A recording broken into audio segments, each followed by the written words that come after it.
Elegy to the Memory of an Unfortunate Lady by Alexander Pope. Summary Analysis. Hello and welcome to the Discourse. Elegy to the Memory of an Unfortunate Lady is a poem by Alexander Pope in heroic couplets that was first published in 1717. Unlike his other famous works like The Rape of the Lock and Dunciad, Elegy to the Memory of an Unfortunate Lady is not a satire. Rather, it is an emotional poem sympathetic to a deceased lady who committed suicide. Suicide was considered a heinous crime directly against the religious scriptures of both Roman Catholic and Protestant sects. When Alexander Pope wrote this elegy commemorating her ending life, he faced criticism as death by suicide was not considered something to be lauded. In this poem, Alexander Pope describes death by choice as a brave or noble act. He describes a young woman who took her own life because her uncle barred her liaison with the man of her choice. The lady is not named anywhere in the poem, and there is no substantial evidence that Alexander Pope wrote this poem inspired by some real incident. It could have been the case of the completely manufactured story of such a lady by Alexander Pope that he invented to support his own ideas about suicide or in support of his ideas for the right of a woman to choose her spouse. Aphra Behn, The Forced Marriage, George Farquhar, The Bow Stratagem, William Wycherley, The Country Wife, John Vanbrugh, The Provoked Wife, and William Congreve, The Way of the Word, had already raised this issue by their plays. Structure of Elegy to the Memory of an Unfortunate Lady. The other title for the same poem is Verses to the Memory of an Unfortunate Lady. The poem is written in heroic couplets with 82 lines, composed in 7 stanzas of varying length. The poem lacks any strict rhyming pattern, but end rhyming, shade glade, heart part, sky dye, aspire desire keeps the poem melodious. Pope has used alliteration, allusion, allegory, anaphora, and imagery. Summary of Elegy to the Memory of an Unfortunate Lady. Stanza 1, lines 1 to 10. The narrator identifies the spirit of her dead beloved as a silhouette, a beckoning ghost. Silver-lined by moonlight, she invites the narrator to examine the wound that killed her. The narrator observes that the ghost has a deep bleeding wound going right through her bosom to her heart. The sword that wounded her is still there, and it gleams lightly as her blood shines on it. The poet wonders why the spirit of her beloved is lurking around. He worries about her even though she is dead and asks if she has been alienated by heaven for committing suicide. Is it in heaven a crime to love too well? He inquires if the angels consider it a crime for someone who loves a person more than anything, their own life, and when they fail due to the harsh and heartless society's opposition, they act a lover's or a Roman's part.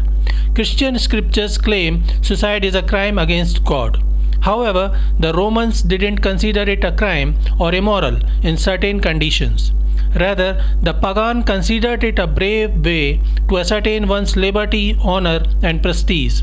During medieval India, when the villages and forts of native people were attacked by Muslim or Christian exploiters, the unmarried girls, wives, and daughters of fighting Hindu soldiers used to prepare themselves to commit johar or sati in case of the defeat and death of their husbands in the battleground. They did so because for them, their honor and chastity were more important than their life. They believed that it is better to jump in the fire and end one's life than to allow the robbers to sully their bodies and life and become their slaves. The Christian and Muslim invaders who often attacked Hindu villages and colonies with the main purpose of robbing Hindus and taking their women as slaves often found themselves fooled as they got nothing but burnt bodies of dead women whom they desired to enslave. But for Christians, suicide is a crime. Thus, the poet mentions the act of committing suicide as a lover's or a Roman's part. The narrator acknowledges that in the mortal world, the lady's family and society as a whole mistreated her and considered her a sinner and didn't even attend her funeral. So he asks if she is suffering the same alienation in her afterlife. Stanza 2, lines 11 to 22. The narrator admires the dead lady so much that he questions Christian morality and wonders if heaven does not approve of one human's loving another beyond bearing and the death by one's own hand that might result. Then why would heavenly powers allow or even cause her soul aspire above the vulgar flight of low desire?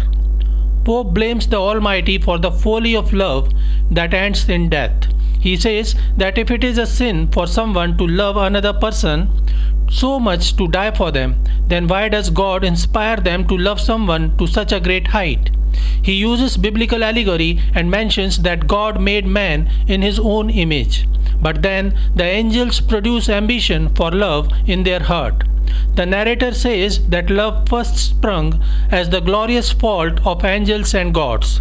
The narrator then complains about human frailty and says that most souls only peep out once an age, the rest of the time remaining sullen prisoners in the body's cage. Pope uses excellent imagery to suggest a loving heart either as a prisoner or a liberated by passion. Stanza 3, lines 23 to 28. In these lines, the narrator says that when the lady died, he believed that being a better soul, a better human being, she has left the heartless society of living people to join the purer souls in the sky, where she will be acknowledged and respected for her good, love, and virtues. Her ambition destined her for the heavens, and her departure from the earth has deprived her family below of all virtue to redeem her race. Stanza 4, lines 29 to 46. In these lines, the narrator suggests that the lady who committed suicide was an orphan being controlled by her guardian, her uncle. The narrator compounds the guardian's failings in Christian charity towards his female ward by heaping curses on the early death of the uncle's entire family to an overwrought, even surrealistic degree. And frequent heiresses shall besiege your gates, while the long funerals blacken all the way. So many should die that neighbors behold a veritable parade of heiresses to compensate for the death of the innocent maiden who could not be buried in the hallowed ground because of her manner of death. Stanza 5, lines 47 to 68. The narrator returns to the sad situation of the lady who didn't even get a proper traditional funeral and last rites, and maybe that is why she is suffering even in her afterlife. The narrator says that he understands her pain.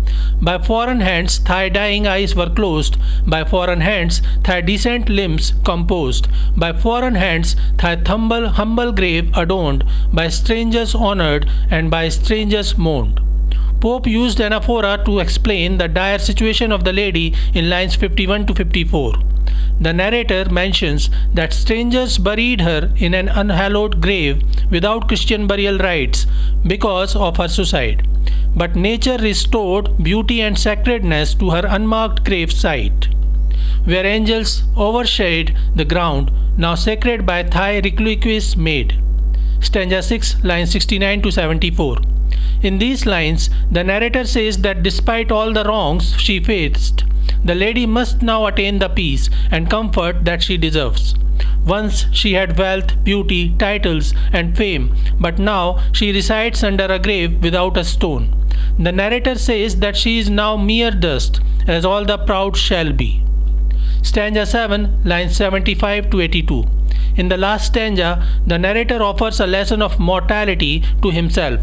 Someday he too will die. The last thought of the lady will be torn from him as he passes away. There will be no more to mourn her and remember her.